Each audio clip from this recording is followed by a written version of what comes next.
விஷயங்கள் உங்களுக்கு சொல்லணும்ன்ற எண்ணம் வந்திருக்கு. அதனால கேட்கக்கூடிய சில விவரங்களுக்கு தகுந்தார் போல் பதிலளிப்பாயா? தாங்கள் கேட்கும் விவரங்களுக்கு தகுந்தவாறு பதில் அளிக்க வேண்டும் என்று நானும் காத்துக் கொண்டிருக்கேன் சுவாமி. கேளுங்கள் பார்க்கலாம். பட்டுவேலி கற்கண்டு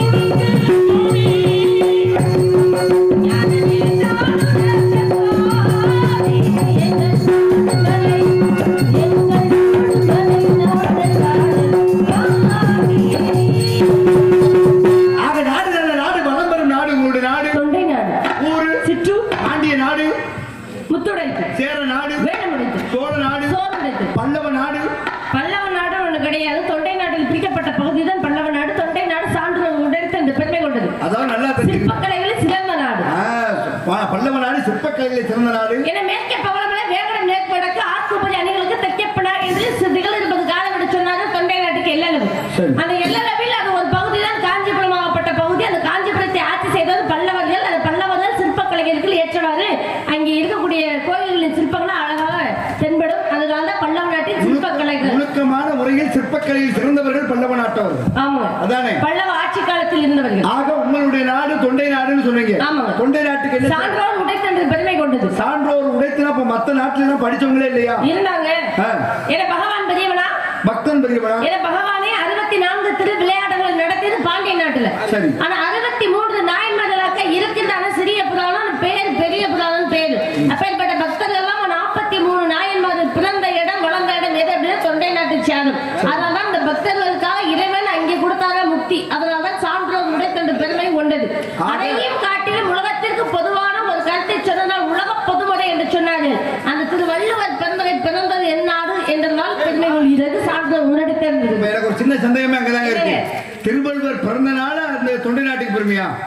அது சான்றோர் உடைத்து முன்னாடி சொன்னேன். 43 நாயன்மார்கள். 43 நாயன்மார்களை வச்சு ஒருத்தவங்க சொல்லிடக்கூடாது. நல்லா தெரிஞ்சுக்கங்க. நீங்க தான் அழகா சொல்லிட்டீங்க. சிவபெருமான 64 திருவிளையாடுகள் திகழ்த்தியது மதுரை என்பது சொல்லிட்டீங்க. பாண்டிய நாட்டுல சொல்லிட்டீங்க. அடுத்து என்ன சொல்றீங்க? திருவள்ளுவர் பிறந்ததுனால எங்க நாட்டுக்கு சான்றோர் நாடு சொல்றீங்க. அங்க பிறந்தவர் சான்றோர்கள் அங்க இருந்தா அப்ப அங்கேயே அரங்கேற்றம் பண்ணி இருக்கலாமே. அரங்கேற்றம் பண்ணுவதற்கு பாண்டிய நாட்டுக்கு தானே வந்தாரு. எங்க படிக்கிறது எங்க வேணாலும் படிக்கலாம். சரிங்க, புரியுதுங்களா? இங்க பிறந்த இடத்துலதான் படிக்கணும் அப்படின்னு அவசியம் கிடையாது. எங்க கல்லூரி இருக்கோ, எங்க நமக்கு தகுந்த ஒரு கல்வி அமைப்பு இருக்கோ அங்கதான் படிக்க முடியும். அது போல பிறந்த இடம் ஒன்று இருந்தாலும் அரங்கேற்றம் செய்வதற்கு தகுதியான இடம் பாண்டிய நாட தேர்ந்தெடுக்கப்பட்ட. ஏனென்று சிவபெருமானாகப்பட்டவர் அங்கே யாரை மீனாம்பியை மனமுடித்து அந்த மீனாம்பியின் ஆலயத்திலே அரங்கேற்றம் செய்தால் எல்லோரும் ஏற்றுக்கொள்ளப்பட ஒரு முழு நம்பிக்கையோட வந்து சேர்ந்தால் பாண்டிய நாட்டுக்கு வந்த பொழுதுதான் யாருமே ஏற்றுக்கொள்ளவில்லை. அந்த நூலாகப்பட்டது அது என்ன 1.25 அடி எப்படி முழுமைப்படும்? இதை ஏற்றுக்க முடியாது. எல்லாம் நிராகரிச்சாங்க. தூக்கி கோபத்தில் அந்த குளத்தில் வீசி எறிந்து விட்டு சென்றார். இதை பொற்றாமரை குளத்தில் அங்கே மீனாம்பியை பொற்றாமரை குளத்தில் தூக்கி எறிந்த பொழுதுதான் இந்த ஏடுகளை எல்லாம் இறைவனை ஏற்றுக்கொண்டு இது ஏற்றுக்கொள்ளப்பட்டது. உலகத்திற்கு பொதுவான கருத்துக்களை தரப்பட்டது என்று சிவனை கொடுத்தாராம். அதனால உலக பொதுமொழி என்று அனைத்து மொழிகளும் மொழிபெயர்க்கப்பட்ட ஒரு நூலாக கருதப்படுகிறது திருக்குறள் என்று சொல்லக்கூடியது. ஆக நாடு தொண்டை நாடு, ஊர் சிற்றூர், தலைநகர் மேற்பாடி, வந்திருப்பது காவல், அமைத்திருப்பது, பேசுவது தமிழ், தமிழுக்கு கடவுள் முருகன், தமிழுக்கு தலைவன் சிவன், தமிழுக்கு தாத்தா ஊவை சாமிநாதன் ஐயர், தமிழுக்கு தந்தை அவர்தான் மறைமலை அடிகளார் என்று சொல்லக்கூடியவர். அதே போல தமிழ் கிழவி ஔவை கையில வச்சிருக்கிறது கவனம் வச்சு என்ன பண்றீங்க? ஆலோலம் சொல்லிட்டு பட்சிகளை விரட்டி கொண்டிருக்கிறேன். ஆலோலம் சொல்ல வேண்டிய காரணம், ஆலோலம் என்றால் ஓம் என்று பிரணவ மந்திரத்தை முருகப்பெருமான் நினைச்சு அங்கு உச்சரிச்சு ஓம் ஓம் என்று சொல்லக்கூடிய வார்த்தையினால் இந்த பட்சிகளே முருகனுக்காக விதைக்கப்பட்ட திணைகளை நீங்க சாப்பிடுங்க, எச்சம் பண்ணிராம போங்க என்பதற்கு என்னுடைய கையில் தேனும் துணைமா வச்சு விரட்டிக்கிட்டு இருக்கேன். அப்ப சாப்பிட்ட பொருளை இறைவனுக்கு படைக்கலாம் இருக்கீங்களா? படைக்கலாமே, ஏன் படைக்க கூடாதுன்னு இறைவன் சொன்னாங்க. நான் அதைத்தான் கேட்கிறேன். படைக்கலாம். அப்ப எதுக்கு காவல் காக்கணும்? அதான் சொன்னேன். எச்சில் சொல்லல, எச்சம் சொன்னேன். சரி, எச்சில் படுத்திய உணவுகளை இறைவன் ஏற்றுக்கொள்வார். எச்சம் என்பது கழிவு பொருள். அந்த கழிவு பொருள் படாத அளவிற்கு நான் காவல் செய்து வந்தேன். கல்வன் பெரியவனா காப்பான் பெரியவனாங்க? கல்வன் என்னதான் திருடி கொண்டு பல நாள் திருடன் ஒரு நாள் அகப்பட வந்தாரு. அதனால எப்படிதான் திருடிட்டு போயிடலாம். கல்வன் வந்து திருடலாம், மிகப்பெரியவன் தான். ஆனா எனக்கு இருந்தாலும் அப்படிதான் ஆகணும். ஆக கையில கவனம் வச்சிருக்கீங்க. கவனம் வச்சு என்ன பண்ணிட்டு இருக்கீங்க? ஏன்னு நிலைமை கொடுத்து இங்க வெட்டிக்கிட்டு இருக்கேன். தேனியும் திணைமாவையும் விரட்ட வந்தேன்றீங்க, அப்புறம் கொடுத்துக்கிட்டு இருக்கேன்றீங்க. பாவம் இல்லையா பட்சிகள்? ஓ சரி. அதனால உயிர் பசி புல பசி பண்ணக்கூடாது, கள்ள பசி அடிக்க கூடாது. ஏன் காரணம்? ஏன்னா எங்க மதத்தை சார்ந்தவர் அந்த உயிர் பசி புல பசி பண்ண மாட்டோம். மதம்னா என்ன பொருள்? எங்களுடைய இடத்துல கௌமார மதத்தை நாங்க சார்ந்தவர். அதை கேட்டது நீங்க மதம்னா என்ன பொருள் கேட்டது? மதம் என்பது ஒரு மனிதனை நல்வழிப்படுத்துவதற்கான பொருள், அதுதான் மதம், மத்த எதுவுமே கிடையாது. அப்ப சமயம்னா என்ன பொருள்? சமயம் பிரிக்கப்பட்டது, யாராருக்கு என்னென்ன எந்தெந்த தெய்வத்துக்கு அப்படின்னு. மதம்னா என்ன, சமயம்னா என்ன? மதம் யாருக்கு பிடிக்கும்? எப்படிங்க மதம் யாருக்கு பிடிக்கும்? மதம் யானைக்கு பிடிக்கும். அப்படி மதம் என்றால் திமிருன்னு ஒரு பொருள். இப்போ உங்களுக்கு மதம் பிடிக்கும்னா உங்களுக்கு திமிரு பிடிச்சிருக்குன்னு அர்த்தம். சரி, என்னுடைய மதத்தின் கோட்பாடு படி நான் விரட்டுவது மட்டும்தான், அடிப்பது கிடையாதுன்னு சொன்னேன். அங்குசம்லாம் கிடையாது. சரி, கையில சப்தத்தால கட்டதான் கையில வச்சு அடையப்பா நான் அப்படியே மதம் பிடிச்சு வந்து நிக்கிறது வந்து அடைக்கணும். மதம்னு சொல்லுங்க, நான் சொல்லணும் மதம்ன்ற வார்த்தை நான் பயன்படுத்தினா. மதம் என்பது என்னுடைய கோட்பாடுக்கு நான் சொன்னேன். அப்ப சமயம்ன்றது? சமயம் என்பது பிரிக்கப்பட்டது ஆறு. அது கோட்பாடா இல்லையா? அது கோட்பாடுதே. சமயம் என்பது கோட்பாடா இல்ல மதம் என்பது கோட்பாடா? மதம் எப்ப பிரிக்கப்பட்டது, சமயம் எப்ப உருவாக்கப்பட்டது முதல் காரணம் தெரியும். ஏன்னா சமயம் என்பது ஆறு: சைவ சமயம், வைணவம், கௌமாரம், கானாபதியம், சாத்தம் அப்படின்னு 6 வகை, சௌரம் அப்படின்னு 6 வகையா இருக்கு. சூரியனுக்கு, சிவனுக்கு, பெருமாளுக்கு, சக்திக்கு, கணபதிக்கு, முருகப்பெருமாளுக்கு அப்படின்னு 6 வகையான சமயம். இருங்க இருங்க பேசிக்கிட்டு இருங்க. அப்ப 6 வகையான சமயங்கள் பிரிக்கப்பட்டது. இந்த 6 வகையான சமயத்தில் எல்லா மதத்தினரும் வாழ முடியுமா? இது எல்லாம் இந்துக்களுக்கான சமயங்கள். ஒவ்வொருத்தரும் பெருமாளை கும்பிடுவாங்க, ஒருத்தர் சிவனை கும்பிடுவாங்க, ஒருத்தர் முருகனை கும்பிடுவாங்க, ஒருத்தர் சக்தியை கும்பிடுவாங்க. இவர்களுக்காக பிரிக்கப்பட்ட சமயம். மதம் என்பது என்ன? 3 வகையா பிரிக்கப்பட்டது. அதான் இந்து மதம், கிறிஸ்துவ மதம், இஸ்லாமிய மதம் என்று 3 மதம். அதுதான் நம்ம இடத்துல இல்லை. புத்த மதம்லாம் இருந்துச்சுன்னா எதுக்கு இவ்வளவு சண்டை சச்சரவுலாம் வந்து? அப்படியே எல்லாம் அன்பே சிவம் என்று அமைதியோட போயிருப்போம்ல. இன்னைக்கு இருக்கு, நம்ம இடத்துல இல்ல. தென்பகுதியில இல்லாத காரணம் என்றால் அதெல்லாம் அழியப்பட்டதும் நம்ம அந்த கோட்பாடு ஏற்பட்டு இல்லை, நம்ம மனசு ஏத்துக்க முடியல. என்ன காரணம்? புத்த மதத்துக்கு என்ன தெய்வம்? புத்த மதத்துக்கு என்ன ஒரு சன்மார்க்கம் இருக்குல்ல. இப்ப சைவம் பசுபதி பாசம் எடுத்து முப்பட்டை போடுவோம். அதான் கேட்க வந்தேன். சிவனை வணங்குறவங்க என்ன பண்ணுவோம்? பட்டை போடுவோம். அவங்க சைவம். ஆமா, சிவனை வணங்குறவங்க சைவம். சரியா. பெருமாளை வணங்குறவங்க வைணவம். முருகனை வணங்குறவங்க கௌமாரம். கணபதியை வணங்குறவங்க கானாபதியம். ஆதிபரா சக்தியை வணங்குறவங்க சாக்தம். சூரியனை வணங்குறவங்க சௌரம். 6 வகையான சமயங்கள் இது. இப்ப சிவனை வணங்குறவங்க என்ன பண்ணணும்? பட்டை அடிச்சுக்கலாம். ஓம் நமச்சிவாய நமக அப்படின்னு சொல்லலாம். பட்டைக்கு பேரு பசுபதி பாசம் எடுத்து முப்பட்டை. பெருமாளை வணங்குறவங்க வைணவத்துல வந்து நாமம் இடுவாங்க. நாமமா ராமம்? ராமம். நாமம்னா பேருன்னு சொல்லுவாங்க. சரி.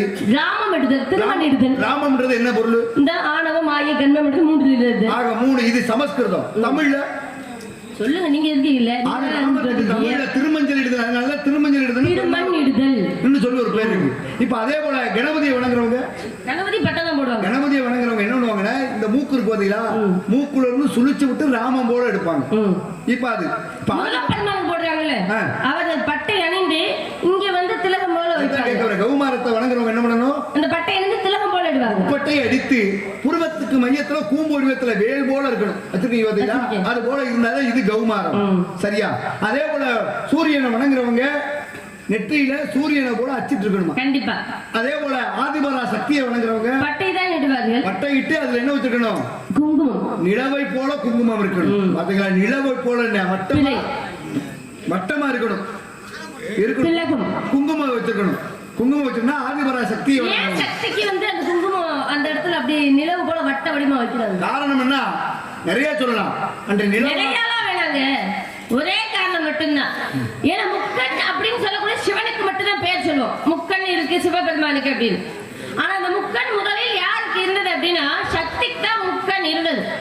இந்த முக்கண்ல பாருங்க, சிவபெருமான் எல்லாத்தையும் அவ சக்தியாகப்பட்ட முக்கண் இருந்தாலும் கொஞ்சம் பெண்களுக்கு கொஞ்சம் ஆணவம் திமிர்லாம் இருக்கும் தானே. ஏன்னா 3 கண் எனக்கு தானே இருக்கு அப்படின்னு கொஞ்சம் ஆணவத்தோடு இருந்தா. இப்ப சிவன் பார்த்தா திருமணம் செய்த பிறகு அப்ப சொன்னாங்க, திருமணத்துக்கு பிறகு ஆணோட ஆதிக்கம் கொஞ்சம் வேணும், குடும்ப தலைவர் நமக்கு பொறுப்பு இருக்கு. அதனால இந்த கண்ணாகப்பட்டவர் எனக்கு கொடுத்த சக்தி அப்படின்னு கேட்டாங்க.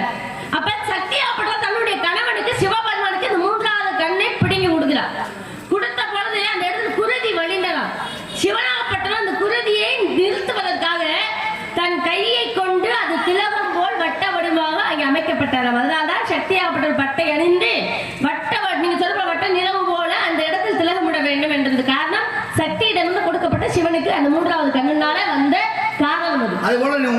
சமயம் கௌமாரம் முருக கடவுளை வணங்குறீங்க. ஆமா. இந்த கவனை வச்சு பறவைகளுக்கெல்லாம் உணவளிக்கிறீங்க, அதுக்கு பேரு ஜீவகாருண்யம் சொல்லுவாங்க. ஆக வீட்டுல கணவனுக்கு சோறு போட்டா அவருக்கு வந்து என்ன விருந்தோம்பல் தானே, பணிவிடைன்னு சொல்லலாம். அதே வந்திருக்க விருந்தாடிக்கு சோறு போட்டா விருந்தோம்பல்.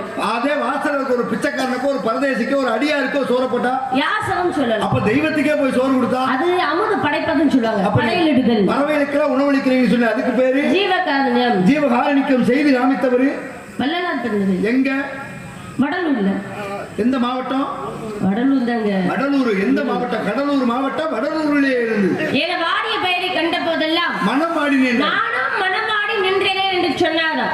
ஏன்னா அவர் வந்து அங்கே ஏற்றி வைத்த அடுப்பெல்லாம் சரிதான். ஏன்னா இப்ப உணவு கொடுத்துக்கிட்டு இருக்காங்க. இன்றளவும் கொடுத்தவங்க இதே தைப்பூச திருநாள் அன்று அதை எதை பார்த்து இந்த ஜீவகாரியம் ஏற்படுதா? சாதாரண ஓரறிவு படைத்த புல் பூண்டு தாவரங்களை பார்த்து இப்படி எல்லாம் வாடி கிடக்கின்ற இந்த பயிர்கள் நானும் மனமாடி நின்றேனே, வண்ண பகவானை மழை பொழியக்கூடாதா என்பதை ஏற்பட்டதால் இந்த காரணத்தினால ஜீவகாருண்யம் அவர் மீது உண்டு. ஒவ்வொரு ஊர்களாக கிராமங்களாக சென்று பக்தி மார்க்கத்தை பரப்புவதற்காக சென்றாரு. போன இடத்துல பார்த்தா மக்கள் எங்கு பார்த்தாலும் பசி, பஞ்சம், பட்டினி. அப்பதான் பார்த்தார் பசி வந்தால் 10 பறந்து போகும். அப்ப பசி வந்தால் 10 பறந்து போகுமே. மக்கள்கிட்ட எப்படி பக்தி நினைச்சிருக்கோம். ஐயா எல்லாரும் வந்து சாமி கும்பிடுங்கன்னு சொன்னாங்க. அப்பதான் அவங்களும் வந்து சொன்னாங்க, சாமி கும்பிட்டா என்னங்க எங்களுக்கு எல்லாம் பசியில இருக்க நாங்க எப்படி சாமி கும்பிடுதுன்னு கேட்டாங்க. அப்ப பசி என்பதே ஒருத்தரை பக்தியை கூட மனக்கடைக்க செய்யுமா. முதல்ல நீங்க சாப்பிடுங்க, வயிறார சாப்பிட்டு வந்து சாமி கும்பிடுங்கன்னு சொன்னாங்க. ஏன்னா வயிறு இங்க நிறைஞ்சா மனசு நிறைஞ்சிருமா. வயிறு பசி இருக்கு போய் சாமியை கும்பிடு, ஐயோ பசிக்குதே மணக்குதே அப்படி நினைச்சா சாமியை ஒன்னிலேயே கும்பிட முடியாதான். அதே போல ஒரு பையன் பாருங்க, மாடு மேய்ச்சிக்கிட்டா மாடு மேய்ச்சிக்கிட்ட பையனை ஏப்பா பள்ளிக்கூடம் போகலன்னு கேட்டார் ஒருத்தர். கேட்டவுடனே அப்ப அந்த பையன் சொன்னா, இல்லங்க நான் பள்ளிக்கூடம் போனா சாப்பாட்டுக்கு வழி இல்லைங்கன்னு. எங்க வீட்டுல ஏற்கனவே 4-5 பிள்ளைங்க. நானும் பள்ளிக்கூடத்துக்கு போயிட்டேன்னா மாடு மேய்ச்சி கேட்டலன்னு எங்க வீட்டுல கொஞ்சம் ஊத்த மாட்டாங்க. அப்ப நீ ஜோறு போடுவ அப்படின்னு கேட்டேன் அந்த பையன். எங்க? அவன் தான் பாருங்க காமராஜரை பார்த்து கேட்ட காலம் அந்த காலம். அதனால்தான் மதிய உணவு திட்டம் என்று ஒன்று கொண்டு வந்தார். விருதுநகர் மாவட்டம் சிவகாமி அம்மையாருக்கு மகனாக பிறந்தார் காமராஜர். அன்றைய தமிழக முதலமைச்சராக இருந்தவர் அவர் தானே. நிறைய கத்துக்கணும் அவர்கிட்ட. மதிய உணவு திட்டம் உணவு கொண்டு வந்தவர். அதனால பாருங்க அவர் தாய் இறந்து போயிட்டாங்க. சிவகாமி அம்மையார் இறந்து போயிட்டாங்க. இறந்தவனே முதலமைச்சருடைய தாயார் இறந்து போயிட்டாரு. நிறைய பிரபலங்கள்லாம் போனாங்களாம், நிறைய மக்களும் போனாங்களாம். அப்ப உடனே பாருங்க அவங்கள பூரா பார்த்து, இந்த கிழவி செத்தவ மறுபடியும் உயிரோட வரப்போல, நீங்களா சாப்பாட்டுக்கு இல்லையா பண்ணுவீங்க? எல்லாரும் இங்க வந்தீங்கன்னா சாப்பாடு கொடுக்குற அளவுக்கு ஏகிட்ட முதல்வர் கேட்டிருக்க பாத்தீங்களா. துக்கத்தை அனுசரிக்க வந்தவங்களை இங்க நீங்க வந்தீங்கன்னா எனக்கு சாப்பாடு போடுற அளவுக்கு எனக்கு வசதி கிடையாது, வராதீங்க திரும்பி போங்கன்னு அனுப்பிச்சு விட்டாரு. பாத்தீங்களா. இங்க அதை விட ஒரு மிகப்பெரிய விஷயம் என்னவென்றால் அவர் முதல்வராகி ஜெயிச்சுட்டார். அப்பொழுதெல்லாம் இப்ப மாதிரி தொலைக்காட்சி கிடையாது, கைபேசி கிடையாது, அலைபேசி கூட ரொம்ப ஒரு இக்கட்டான சொல்லி யாராவது ஒரு வீட்டுல தான் வச்சிருப்பாங்க. இந்த லேண்ட்லைன் போன் சொல்லுவாங்க. அப்படி வச்சிருக்க கூட்டத்துல இந்த வானொலி பெட்டி பாத்தீங்களா, அதுலதான் சொல்லுவாங்க யார் ஜெயிச்சாங்க யார் தோற்றார்கள் அப்படின்னு வானொலி பெட்டி மூலம் தான் சொல்லுவாங்க. அகில இந்திய வானொலி நிலையத்துல அந்த வானொலி பெட்டியில பாருங்க ஒரு சிட்டுக்குருவி கூடு கட்டி இருந்துச்சா. அந்த சிட்டுக்குருவி குஞ்சு பறிச்சு பார்த்தோடைக்கு நம்ம ஜெயிச்சது கூட தெரியாம அதனால வரைக்கும் காத்துக்கிட்டே இருந்தாங்க. அதெல்லாம் குஞ்சு பறிச்சு கூட்டிட்டு போனதுக்கு அப்புறம் தான் அது சரி செய்து கேட்டாங்கன்னா இவர் ஜெயிச்சிருக்காரு முதல்வரான, அதுக்கப்புறம் தான் தெரிஞ்சுச்சா. அதே போல பாருங்களேன், இந்த இந்தியா சுதந்திரம் வாங்கினது எப்ப? 1947 இந்திய சுதந்திரம் வாங்கிருச்சுன்னு தெரிஞ்சது யார் தெரியுமா? ஒரு தமிழனுக்கு தான் தெரிஞ்சு. யார்? அவர் தான் திருப்பாவடுதுறை ராஜரத்ன பிள்ளைன்னு சொல்லக்கூடியவர்.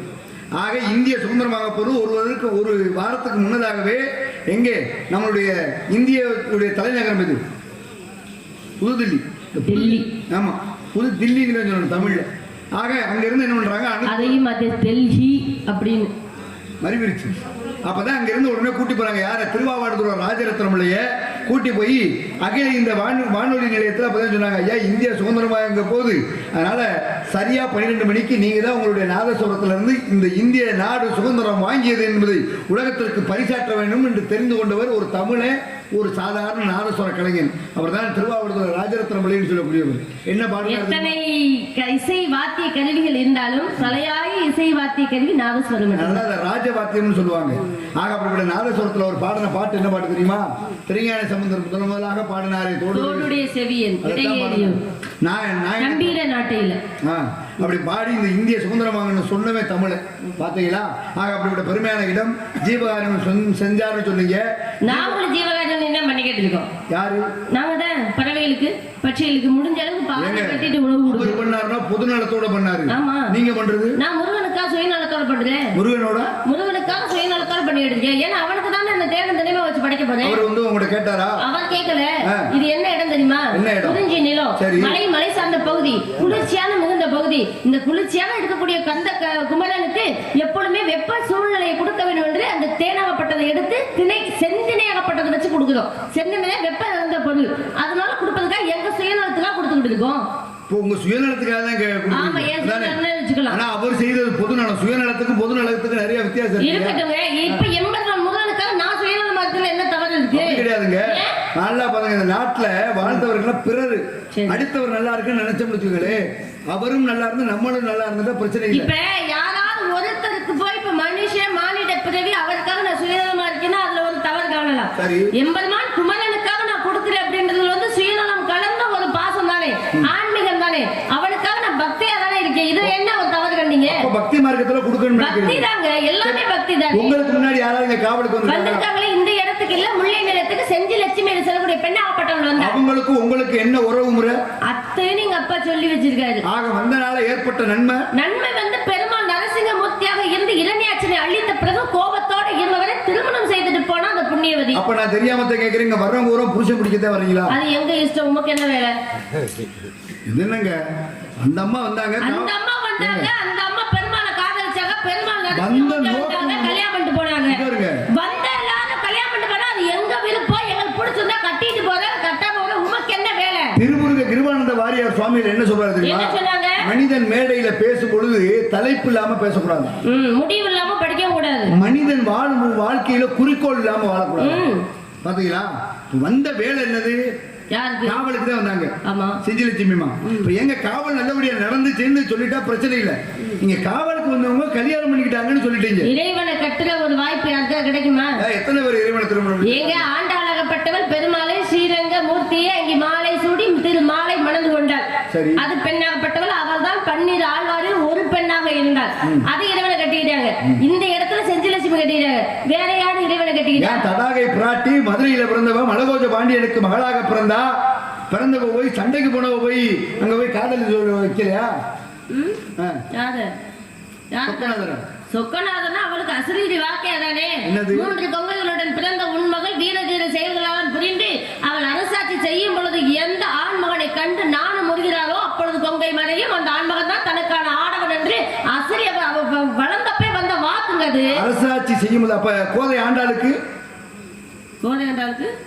என்ன அசரீரி கேட்டுச்சா? அவளுக்கு அசரீரி கேட்க அவ விரும்பினா, சிலையை பார்த்தே விரும்பினா, காதல் பயப்பட்டா.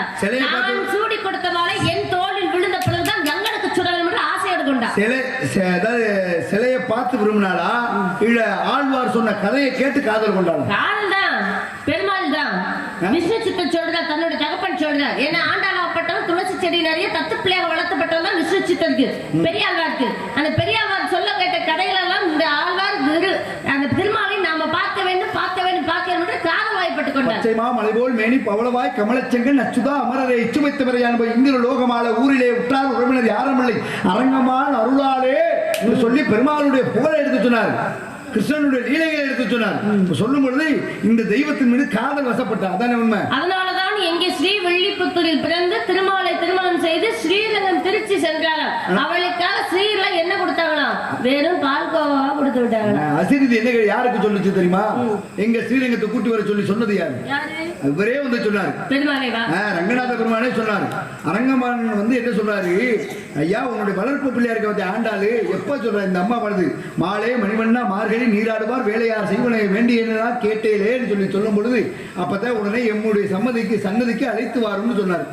பாத்தீங்களா? ஆண்டாள் திருமாலையும் ஆண்டாள். அதனால்தான் இன்று மாலை சூடி எங்கெங்கே கொடுத்து விடுறாங்க. முதல்ல ஸ்ரீவில்லிபுத்தூர்ல ஸ்ரீரங்கம் போகுமா, பிறகு இன்னொரு இடத்துக்கு எங்க போனோம்னா அழகர் கோவிலுக்கு வந்து சேருமா.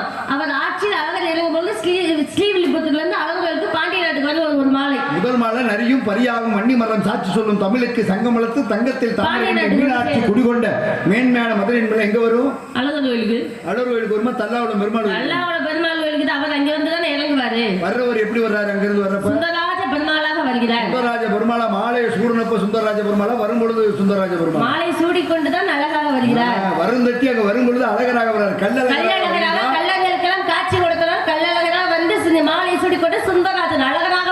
மாலை ஆண்டாள் மாலையத்தலுடைய தோல் புஜங்களிலே தாங்கிய உடனே அங்கே சுந்தரராஜ பெருமாளாக மக்களுக்கு காட்சி. அதனால்தான் அங்கே கருவறையில் இருக்கக்கூடிய அழகருக்கு சுந்தரராஜ பெருமாள் என்று பெயர். ஆனா அழகர் கோயில் இருக்கக்கூடிய அழகர் தான் இந்த சிலை எங்கேயுமே இல்லாத 2 இடத்தில் மட்டும் உள்ளது. ஒண்ணு நம்ம தமிழ்நாட்டுல, பாண்டிய நாட்டுல, இன்னொன்னு கேரளா மாநிலத்துல, சேரநாடுன்னு சொல்லக்கூடிய கேரளா மாநிலத்திலே எங்க பத்மநாத சுவாமி. ஏன்னா அந்த தங்கத்துக்கு பேரு தேவலோக தங்கம், அதுக்கு பேரு விபஞ்சின்னு சொல்லக்கூடிய ஒரு பேரு அரபஞ்சு. அதனால தேவலோக தங்கம் இங்க இருக்க சாதாரண தங்கம் கிடையாது. நம்மளுடைய சாதாரண தங்க பத்தி பேசாதீங்க சுவாமி. தங்க வேலை போற போக்க பார்த்தா பயமா இருக்கு. தங்கத்தை பத்தி பேசவே வேணாம். இப்பெல்லாம் ஒரு சட்டம் போடலாம் சொல்லிடலாம் இருக்கு. பெண் பிள்ளை பெற்றவர்கள் கவலைப்பட வேண்டாம். பெண் பிள்ளையே மாப்பிள்ளை கேட்டு மேடம் ஆண்மகன் வீட்டார்கள் தான் அனைவரும் பொண்ணு பொருளாம் எடுத்துட்டு வந்து பொம்பளை பிள்ளைக்கு போட்டு நீங்களே கட்டி கூட்டிட்டு போகணும். ஒரு சட்டம் போட்டா ரொம்ப சந்தோஷமா இருக்கும். பொம்பளை பிள்ளை பெற்றவங்க மனசார வாழ்ந்துட்டு போகும். ஏன்னா அதோட வேலை அப்படி போய்கிட்டு இருக்கு. சரி, கல்யாணத்தை பத்தி பேச உனக்கு ஆசை இருக்கா? ஏன் பொம்பளை பிள்ளை ஆசை இல்லாம இருக்குமா? எங்க ஆசை இருக்கலாங்க. ஆசை என்பது இல்லாவிட்டால் அரை மனிதன் என்று சொன்னாரு. ஆசை இல்லாம யாராவது இருக்க முடியுமா? எங்க ஆசை நல்லா தெரிஞ்சுக்கீங்களே. பட்டினத்தார் வந்திருக்கீங்களா? பட்டினத்தார் படிச்சிருக்கேன், பார்த்ததுல படிச்சிருக்கேன். பட்டினத்தார் பாருங்க, இவர் என்ன பண்ணுவாரா, சோழ மன்னனுக்கே கடன் தருவாரா. சோழ மன்னனுக்கே கடன் தருவாரா. பட்டினத்து செட்டியார்னு அவருக்கு பேரு. ஆமா, இவர் என்ன பண்ணுவாரா, சோழ அரசவைக்கு கடன் தர போவாரா. பார்த்தா சோழ மன்னன் என்ன பண்ணுவாரோ, உட்கார்ந்துக்கிட்டு கடை வாங்குவாரா. பட்டினத்தார் நின்னுக்கிட்டு கடை கொடுப்பாரா. எப்படி கடன் கொடுக்கிறவர் நின்றுக்கிட்டு கடன் கொடுப்பாரா. சோழ மன்னன் உட்காந்துக்கிட்டு கடை வாங்குவானா யார்கிட்ட, பட்டினத்துக்கு செட்டியார்கிட்ட. வாங்கும் பொழுது இவர் எதுவுமே வேணாம்னு துறவரம் மேற்கொண்டார். மேற்கொண்டு காய் விட தெரிஞ்சு ஒரு மரத்திட்ட பேசாம உட்காந்துட்டார். ஊருக்கு ஒதுக்குப்புறமா போய் உட்காந்து இந்த செய்தி யாருக்கு, சோழ மன்னனுடைய காதுக்கு அரசவைக்கு போகுது. நமக்கு கடன் கொடுத்திருந்தாரு பட்டினத்தாரு, அவர் துறவரம் மேற்கொண்டு இந்த மணிக்க பிச்சை எடுத்து சாப்பிட்டுக்கிட்டு உட்காந்துக்கிட்டு இருக்காரு. இப்போ உடனே ஒரு பேட்டி ஆனது, நானு ரதத்தை தயார் பண்ணுங்க, நான் போய் பார்க்கணுன்றார். சோழ மன்னன் புறப்பட்டு போறாரு. போய் ரதத்தை விட்டு இறங்கி பட்டினத்தார் இப்படி கீழே உட்காந்துருக்காரு. சோழ மன்னன் நின்றுக்கிட்டு போய் கேட்கிறாரு, அந்த பட்டினத்து செட்டியாரு இப்படி வந்து மரத்தடியில் உட்காந்துருக்கீங்களே, இதுல என்ன சுகத்தை தான் நீங்க கண்டீங்கன்னு சோழ மன்னன் கேட்க.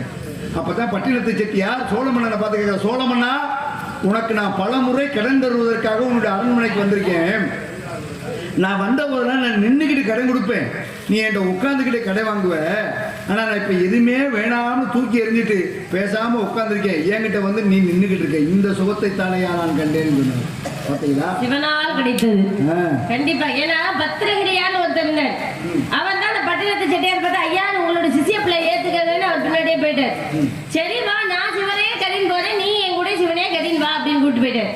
பாருங்க, ஒரு அரண்மனை, அதாவது ஒரு கோயில் கோபுரத்துல இவர் வடக்கு கோபுரத்துல இருக்காரு, அவர் வந்து கிழக்கு கோபுரத்துல இருக்காரு. இவர் பட்டினத்து செட்டியார் வந்து, ஐயா ஏதாவது தாங்களே ஒருத்தர் வந்து கேட்கிறாரு. என்கிட்ட ஒண்ணும் கிடையாது, வடக்கு கோபுரத்துல ஒருத்தர் இருக்கேன், அவன் தான் குடியும் குடித்தனமா இருக்கான்னு ஒரு வார்த்தையை சொல்லிவிட்டார். அவர் போய் கேட்டாரு, நீங்க ஏதாவது எனக்கு கொடுக்கல. நானே பிச்சை எடுத்துக்கிட்டு இருக்கேன், நீங்க சாமியை பார்க்கலான்னு உட்கார்ந்து இருக்கேன், என்கிட்ட வந்து கேட்கிறேன், என்ன கேட்கிறேன், என்ற ஒண்ணும் இல்லையே அப்படின்னாரு. இல்ல, அந்த கிழக்கு கோபுரத்துல இருக்கிறவர் சொன்னார், நீங்க குடியும் குடித்தனமா இருக்கீங்களா, அதை சொன்னாரு அப்படின்னாங்க. குடியும் குடித்தனமா என்ன எப்படி இருக்காதுன்னா, தன் கையில் ஒரு ஓடு வச்சிருந்தாராம், தன் பக்கத்தில் ஒரு நாய் இருந்துச்சான். அந்த ஓட்டை உடைத்து, இதோட இது என்னிடம் இந்த ஓடு அப்படின்னு சொல்லி நேரடியா சிவனை பார்க்க போனாராம். ஜோதி மயமாக ஐக்கியமாய் கொண்டாராம். அப்பொழுதுதான் பட்டினத்து செட்டியார் சொன்னார், இத்தனை நாள் சிவனே உன்னை நான் நினைச்சுக்கிட்டு இருந்தேனே, நேற்று என்னுடைய சிசியன் வந்து அவனை நீ அபகரிச்சுக்கிட்டேன், ஆனா இவ்வளவு நாள் நான் காத்திருக்கிறேன், இந்த பூவுலகில் நான் என்ன பாவம் செய்தேன், என்னை எப்படா ஏற்றுக்கொள்ள அப்படின்னு சொன்னாங்க. அப்பொழுதுதான் இங்கு கொடுக்கப்பட்டது ஒரு கரும்பு. இந்த கரும்பு எங்கே இனிக்கும், எல்லாமே கரும்பு இனிக்கும்.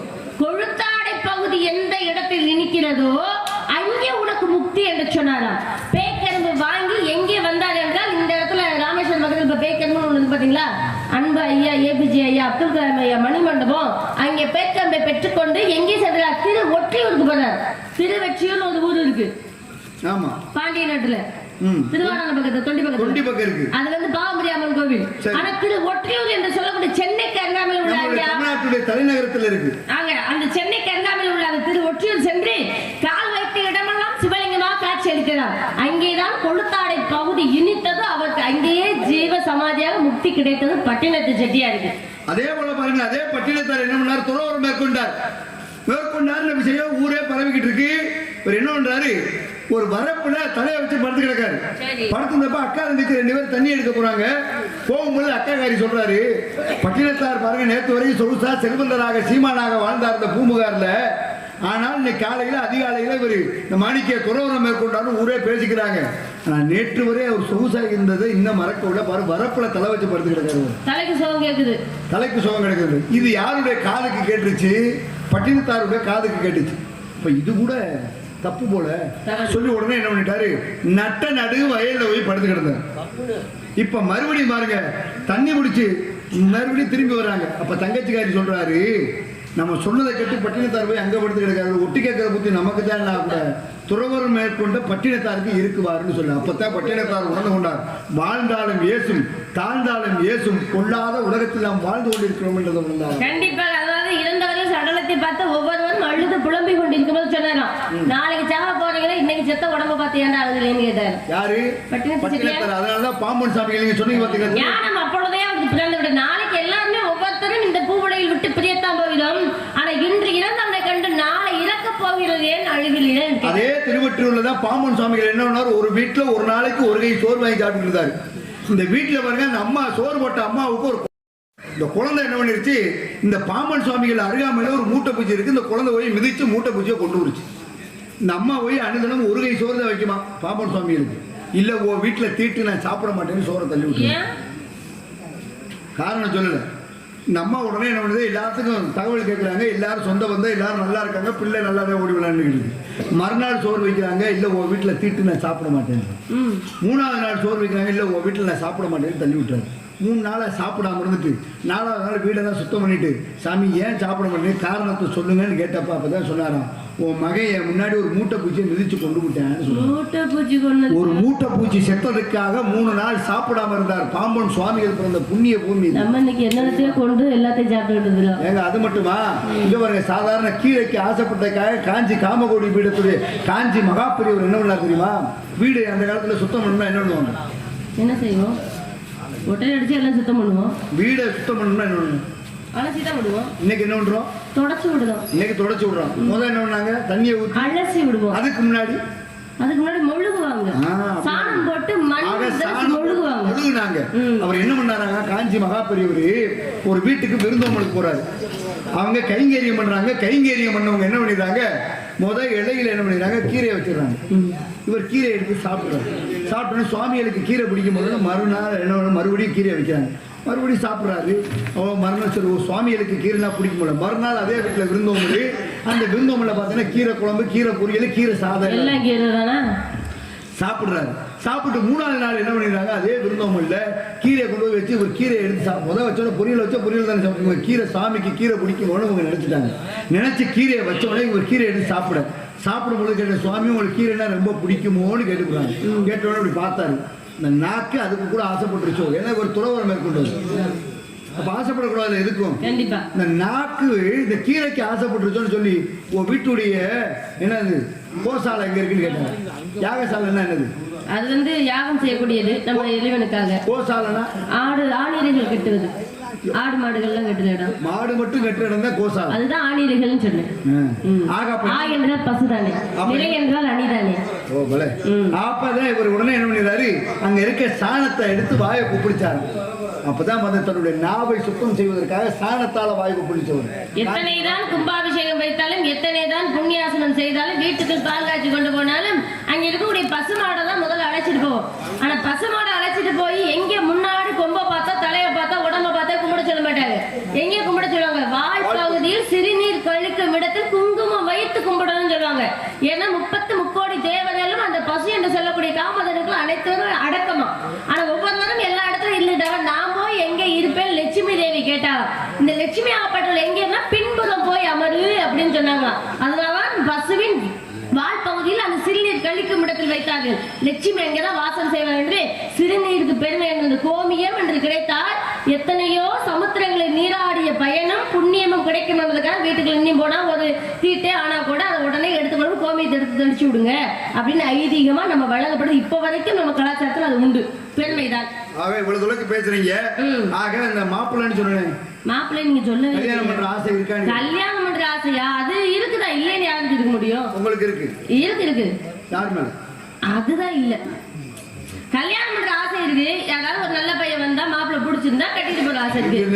இப்ப வரைக்கும் அப்படி ஒரு பையன் யாரும் பார்க்கல. ஊர்ல என்ன சத்தம் கேக்குது, நாடகம் நடக்குதுன்னா என்ன நாடகம் நடக்குது? வள்ளிதன் நாடகம் சொல்லுவாங்க. சொல்றோம்ல, ஆமா. கல்யாணம் பண்ணணும் ஆசை இருக்குன்னா கல்யாணம் பண்ற ஆசை மாப்பிள்ளை வேணாமா? மாப்பிள்ளை எனக்கு பிடிச்ச மாதிரி இருக்கணும், நான் பேசி பார்க்கணும், பழகி பார்க்கணும். இப்பெல்லாம் அதெல்லாம் ட்ரெண்டிங். நான் என்ன கேக்குறேன்னா, கல்யாணம் பண்ணன்ற என்ன இருக்கு நீயே சொல்லிட்ட. ஆமா, எனக்கு வேலை சுலபமாயி போச்சு. சரி, சரியா?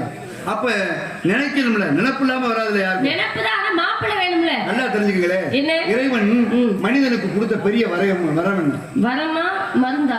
இல்ல வரம். வரமா தூக்கம். மனிதன் இறைவனுக்கு கொடுத்த கொடை எதுங்க? இறைவன் மனிதனுக்கு கொடுத்த கொடை மறதி. மறதி, ஆமாங்க, மிகப்பெரிய விஷயம். மறதி மட்டும் ஞாபகம் இல்லைன்னா அடிச்சுக்கிட்டு சண்டை போட்டு உருண்டுருவோம். அதே போல மறதி மிகப்பெரிய வேண்டும். மனிதனுக்கு இறைவன் கொடுத்த வியாதி தூக்கம். பசி பசி பசிப்பினி. பசியத்தை பிணின்னு சொல்லுவோம். ஏன்னா வியாதி. அதே போல பாருங்களே, அழியா செல்வம் எதுக்கு? கல்வி மட்டுமே. எப்படி? கல்வி மட்டுமே. ஏங்க நல்லா தான் சக்திவாதி படிச்சுட்டு நல்லா தான் பேசிச்சு, கொஞ்ச நாளா கொஞ்சம் பித்து குடிச்சிருச்சு. நிறைய படிச்சனால, நிறைய படிச்சனால சரியா பித்து பிடிச்சிருச்சு. அப்ப உலகத்துல அழியா செல்வம் எது தெரியும்? நோயற்ற வாழ்வே குறைவற்ற செல்வம். அப்ப அதானங்க பெருசு. நோயற்ற வாழ்வே, நோயற்ற வாழ்வே குறையற்ற செல்வம். கண்டிப்பா நோய் இல்லாம வாழ்ந்தாலே வாழ முடியாது. இந்த காலகட்டத்தில் யாருமே நோய் இல்லாமல் சிறு நோயாவது வந்தே ஆக வேண்டும் உணவில். ஏன்னா உண்ணக்கூடிய உணவுகள் அப்படி, இருக்கக்கூடிய காலகட்டங்கள் அப்படி, செயற்கை எல்லாமே வந்து சேர்ந்தது. நோயற்ற வாழ்வே குறைவற்ற செல்வம் சொல்லுவோம். அது நடைமுறைக்கு உண்டுமா? எல்லாருமே நோய் இல்லாம வாழ முடியுமா? இந்த பணியில இன்னைக்கு உட்கார்ந்துருக்காங்க, நாளைக்கு போய் 2 நாளைக்கு தூங்குனாத்தான் அந்த களைப்பை விடும். அதுவே மிகப்பெரிய நோய் தான். அப்படி நோய் இல்லாம யாரும் வாழ முடியாது. கல்வி ஒன்று மட்டுமே. கற்றவர்க்கு சென்ற இடமெல்லாம் சிறப்புன்னு சொன்னாங்க. சென்ற இடமெல்லாம் சிறப்பு. நீங்க படிக்காத ஒருத்தர் போய் ஐயா அந்த பஸ் எங்க போகுது அப்படின்னு கேட்ப. படிக்காதவர் தான் கேட்பாரு, இந்த பஸ் எங்க போகுது. இதை படிச்சவர்னா பார்த்து ஏறி தெரிஞ்சு. செல்வந்தருக்கு சென்ற இடம்லாம் சிறப்பு. செல்வந்தர் தன்னுடைய இடத்தில் மட்டும்தான் செல்வந்தர் தெரியும். படிச்சவர் கச்சாரே காமன் வரைன்னு சொன்னாரு பாத்தீங்களா? காசு வச்சிருக்கலாம், காசையும் அதாவது பதவி பணம், இது எந்த இடத்துல இருக்குன்னு அங்க சரியா இருக்கணும். நீங்க சொன்னதே ஒரு விஷயம் கூட எனக்கு ஞாபகம். சலபோஜம் பண்ண பணத்தை வச்சுக்கிட்டு போய் கேட்டார் தியாகபுரமத்திட்ட, என் மேல ஒரு பாட்டு பாடியா சொன்னேன். இறைவனை பாடி நான் நகனை பாட மாட்டேன் ஐயா. அவர் மட்டும் சொல்லல, சங்கரதா சுவாமிகளே சொன்னார். ராமநாதபுரம் சேதுபதி மன்னர் அழைச்சு விடுறாரு. என்னையா இவர் நல்லா பாட்டெல்லாம் பாடுறாராமே, என்னையும் அந்த பாட சொல்லுங்க அமைச்சரை தூது விடுறாரு. ராமநாதபுரத்துல இருந்து அந்த அமைச்சராகப்பட்டவர் இங்க வர சங்கரதா சுவாமிகளை பார்ப்பதற்காக வந்து சொல்றாரு, நீங்க என்ன இறைவன் மீது நாடகம்லாம் எழுதிருக்கீங்களா, கவியெல்லாம் பாடிருக்கீங்களா, என்னுடைய மன்னரை வந்து பாடும்படி ஆணை பிறப்பிக்கப்பட்டது என்று சொன்னார். சொன்ன உடனே அவர் பாருங்க, இறைவனால் புகழ நாடகத்துக்கூட அந்த இடத்துல வந்து எழுதிடுவேன், உன்னை மண்ணுடைய மன்னனுக்கு புகழுக்கும் நான் காசுக்கும் பணத்துக்கும் பாட மாட்டேன் என்று சங்கரதா சுவாமியை சொல்லி அனுப்பி விட்டார். நாடகத்தில் எழுதின சங்கரதா சுவாமி எங்கேயாவது ஒரு பேரை சொன்னாரா? ஆனா சொன்னாரு, ஒரு இடத்துல முத்திரைன்னு வாருங்க. முத்திரை ஒரே இடத்துல மட்டும் வச்சாரு. எங்க வச்சாரு? சங்கரன் கும்பிடும் தண்டபாணி தெய்வம். தண்டாயுதபாணி யாரு? தண்டபாணினா யாரு? தண்டாயுதபாணி எம்பெருமான் பழனி மலையில் வீற்றிருக்கக்கூடிய முருகப்பெருமான். சரி. தண்டபாணி என்று சொல்லக்கூடிய சங்கரதா சுவாமியும் குருநாதர் என்று சொல்லக்கூடிய அவர் திருப்பரங்குன்ற மலை மீது இருக்கிறார். திருப்பரங்குன்றம் மலை மீது இருக்கிறார். திருப்பரங்குன்றம் அவருக்கு பிறப்பு என்பது பழனி என்பது இல்லை, பழனியிலிருந்து வந்தவர். அதனால பழனி முத்தியாப்பிள்ளை போய் புதுக்கோட்டை தட்சிணாமூர்த்தி பிள்ளை தெரியுமா? அவர் தான் உலகத்திற்கு ஒத்த கை வாத்தியம் என்று சொல்லக்கூடிய கஞ்சிராவை உலகத்திற்கு கொடுத்தவர். மாமுண்டியா பிள்ளையோட சிஷ்ய தட்சிணாமூர்த்தி பிள்ளை அவர் தான் கொடுத்தார் உலகத்திற்கு. அங்கதான் விருத்தங்களை பாடினார். இந்த விருத்தங்களை பாடும் பொழுது அப்பதான் முருகன் மீது பாடுறாரு. அன்னையாய் தந்தையாய் தோழனாய் குருவாய் சகல சௌபாக்கியம் அள்ளி தரும் சங்கரன் கும்பிடும் தண்டபாணி தெய்வமே. இவ்வளவு நாடகத்தை எழுதி கிட்டத்தட்ட ஒரு 10,000 குடும்பம் இதை வச்சு கஞ்சி குடிச்சுக்கிட்டு இருக்கு. இத்தனை மக்களை சந்தோஷப்படுத்த சங்கரதா சுவாமி அவர் என்ன பண்ணாரு, எங்கேயுமே அவர் பேர சொல்லுங்க, நாடகத்தை கோயில வர ஒரு டீப் லைட் தான் போடுவேன், 200 ரூபாய்க்கு டீப் லைட் போட்டு 2000 ரூபாய்க்கு கல்வெட்டு அடிப்பான். ஆனா இத்தனை பேரை வாழ வச்சு இத்தனை மக்களை சந்தோஷப்படுத்தின சங்கரதா சுவாமி எங்கேயுமே அவர் பேரை சொல்லல. கோபத்துல தாங்க இங்க தமிழ்நாட்டை விட்டு புதுச்சேரி சென்ற. இந்த கோபத்தெல்லாம் தாங்க முடியாமதான் தமிழ்நாட்டை விடுத்து முதல்ல புதுச்சேரி போயிட்டேன். முதல்ல மதுரையை விட்டு புதுக்கோட்டை போனாரு. அங்க இருந்து அதுக்கப்புறம் தான் போனாரு. பெண்களுக்கு பேச நிறைய பேசிட்டு இருப்பேன். நாங்க மட்டும் வாய் மூடிட்டு இருப்போம். 7 பருவம் இருக்கு. அங்கே பண்ணுவோம். ஆமா, முருகத்துக்கு ஒரு பதி. பதினா உனக்கு நான் தான் புருஷன் பார்த்துட்டு வந்திருக்கேன். பதி என்றால் புருஷன் பார்த்து வந்தேன் என்று நான் நீங்க சொன்னீங்க. இன்னொரு பதி பெரியவர் சொன்னா பெருமாளை சொல்றது போல இன்னொரு பதி இருக்கு. உங்க பக்கத்துல ஒரு பதி இருக்கு தெரியுமா? பக்கத்துல பதினா துணை என்று சொல்லுங்க. இல்ல உங்க பக்கத்துல ஒரு பதி அப்படினா திருப்பதி. ஓஹோ, ஆமா, அத வேங்கடம். வேங்கடம் அப்படி சொன்னாங்க. வேங்கடம் சொன்னா இமயமலை அடிவாரத்துல ஒரு வேங்கடம். வேங்கடம் என்று சொன்னா திருப்பதியும் ஒரு நிக்கும். இல்லங்க சிலப்பதிகாரத்துல ஒரு வேங்கடம் இருக்கு. அப்ப உங்களுக்கு எல்லை பகுதி அங்க வரைக்குமா இருக்கு? அப்படி கிடையாது. சோழவள நாட்டில் பிரிக்கப்பட்டதா தொண்டை நாடு. அந்த தொண்டை நாட்டின் ஒரு பகுதியில் இருக்கக்கூடிய எல்லை பகுதி தான் திருவேங்கடம் என்று சொல்லக்கூடிய திருப்பதி மலையாகப்பட்டது. ஆனா நான் சொன்ன பதி உனக்கு நான் தான் புருஷன் பார்த்துட்டு வந்திருக்கேன். யார் அந்த புருஷன்? புருஷனா? அழகானவர், பெருமையானவர். பேர் தான் கேட்டேன். இந்த அழகானவர், பெருமையானவர், படிச்சவர் இதெல்லாம் கேட்கல. அவர் பேர் என்ன, எந்த ஊரு, உங்க அம்மா அப்பா பேர் என்ன, சொந்த வீடுலாம் வச்சிருக்காரா, அரசாங்க உத்தியோகமா, மாசம் ஒரு 2 லட்சம் சம்பளம் வாங்குறாரா, இதெல்லாம் பார்த்து சொன்னீங்கன்னா பிடிச்சிருந்தா. சம்பளம் இல்லாம எப்படி கல்யாணம் பண்ணி வந்து? அது சரி, நீங்க மட்டும் அத்தனை பையன் போடுங்க, இத்தனை பையன் இல்லையா? கேட்கலாம் சரிச்சா. இங்க என்ன வருதா? நல்ல மனசு இருக்கா இருக்காங்க. இங்க ஒரு வெளிநாயகம் ஊருக்கு ஒரு வீடு. சரி. மதுரையில ஒரு சின்ன வீடு. மதுரையில சின்ன வீடு. நீ சரின்னு சொன்ன கேட்கலப்பா. உன்னைய கேட்கலாம். நீ சரின்னு சொன்னா மதுரையில உன்னை வச்சு ஒரு சின்ன வீடு. மதுரையில வேணாம். சரியா? நம்மளுக்கு இந்த டவுன் ஏரியாவே வேணாங்க. கொஞ்சம் கிராமத்துல பாருங்க. அதுக்கு மேல பாருங்களே, ஒரு மொட்டைக்கு துட்டுன்னு கொட்டுது. எவ்வளவு பெரிய கோடி சொன்னாப்பா நக்கிட்டு போன்னு சொல்லுவார்.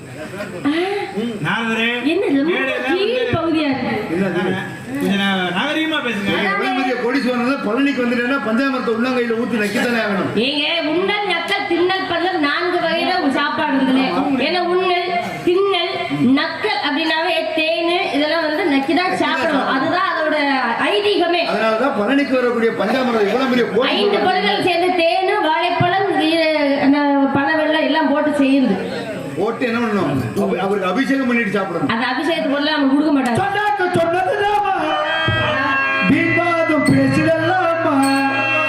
என்னனுக்கு தெரியும் அம்மா எல்லாம் கூட்டி கார்த்தியனுக்கு நீதானம்மா 2ஆம் பொண்டாட்டி. வேப்பல் பக்கத்தாலே கலட்டி புதிய கலட்டி இல்ல என்ன நினைச்சிட்டு இருக்கீங்க மனசுல? பாட்டு பாடுச்சோன்னா சுவாமி கார்த்திகை பேர்லாம் எனக்கு பிடிக்கவே பிடிக்காது. அவர் ஏன் கேட்க தெரியுமா? 6 பெண்களிடம் பால் உண்டு வந்ததால் கார்த்திகை அப்படின்னு பேர் அவருக்கு. கார்த்திகை பெண்களிடம் பால் உண்டதும் கார்த்திகை. அவன் எனக்கு பிடிக்காது. 6 பேர்லாம் அந்த மாதிரி பிடிக்காது. ஏதாவது ஒரு பேர் சொல்லுங்க. எங்க கார்த்திகைனா 6 பெண்களுக்கு பெருமை, 6 பேருக்கு பெருமை. அது எனக்கு பிடிக்கல, அந்த பேர் பிடிக்கல. வேற பேரு நல்ல பேரா சொல்லுங்க. ஒரு நல்லா தெரிஞ்சுக்க. முருகன் என்றால் மும்மூர்த்திகளுடைய சங்கமம். மூ என்றால் முருகன், ரூ என்றால் ருத்ரன், காய் என்றால் கமலாசன், 30 தேவதன் அவனுடைய பெயருக்குள் அடக்கம். சரவணன்னா அதுதான் சொல்லக்கூடிய சரவணன். நானன் புள்ளி எடுத்து பெயர் அர்த்தம். உபதேசம் செய்தவர். ஏன் சண்முகன் என்றால் சண்முகம் என்றால் அதான் 4 முகத்தோட இருக்காரு. எங்க இருக்காரு? 4 முகம். திருப்பரங்குன்றத்துல 4 முகம். குன்றக்குடியிலே மயில் மீது இருக்காரு. ஒரே சிலையாக குன்றக்குடியில இருக்காரு. ஆக சண்முகநாதனாக அங்கே இருக்கிறார். அடுத்து பாருங்களேன், சுப்பிரமணியா. சுப்பிரமணியன் என்றால் திருப்பூர்ன்றது தெய்வம். ஆக செந்திலாண்டவன் என்றால் கோபத்தோட திருச்செந்தூர்ல இருக்காரு. ஆனா நான் சொல்லக்கூடிய கார்த்திகை நம்ம சிரிச்ச முகத்தோட.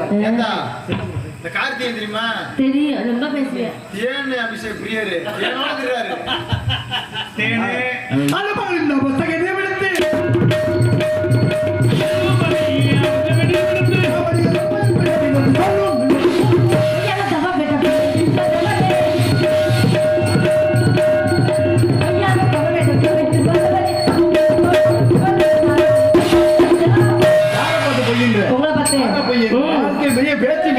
அதை பார்க்கலாம்.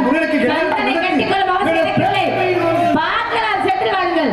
அந்த போடு போங்க. வேலவா கண்டா கண்டா முருகா சீக்கிரமாக வந்து கோடி மக்களுக்கெல்லாம் காட்சி போட வேண்டும். எனக்கும் அந்த காட்சி தந்து எப்படியே சத்தியம் பண்ணிட்டு போயிட்டாரு. இன்னைக்கு விடியறதுக்குள்ள சூரியனை பார்க்கறதுக்குள்ள முருகன் உன்னை கல்யாணம் பண்ண சத்தியம் பண்ணிருக்க. அப்பேற்பட்ட முருகன் வர வேண்டும். என்ன யார வேண்டும்? என்ன பேசிட்டு எப்ப வெளியில வந்தீங்க? முருகா சீக்கிரம் வாங்க.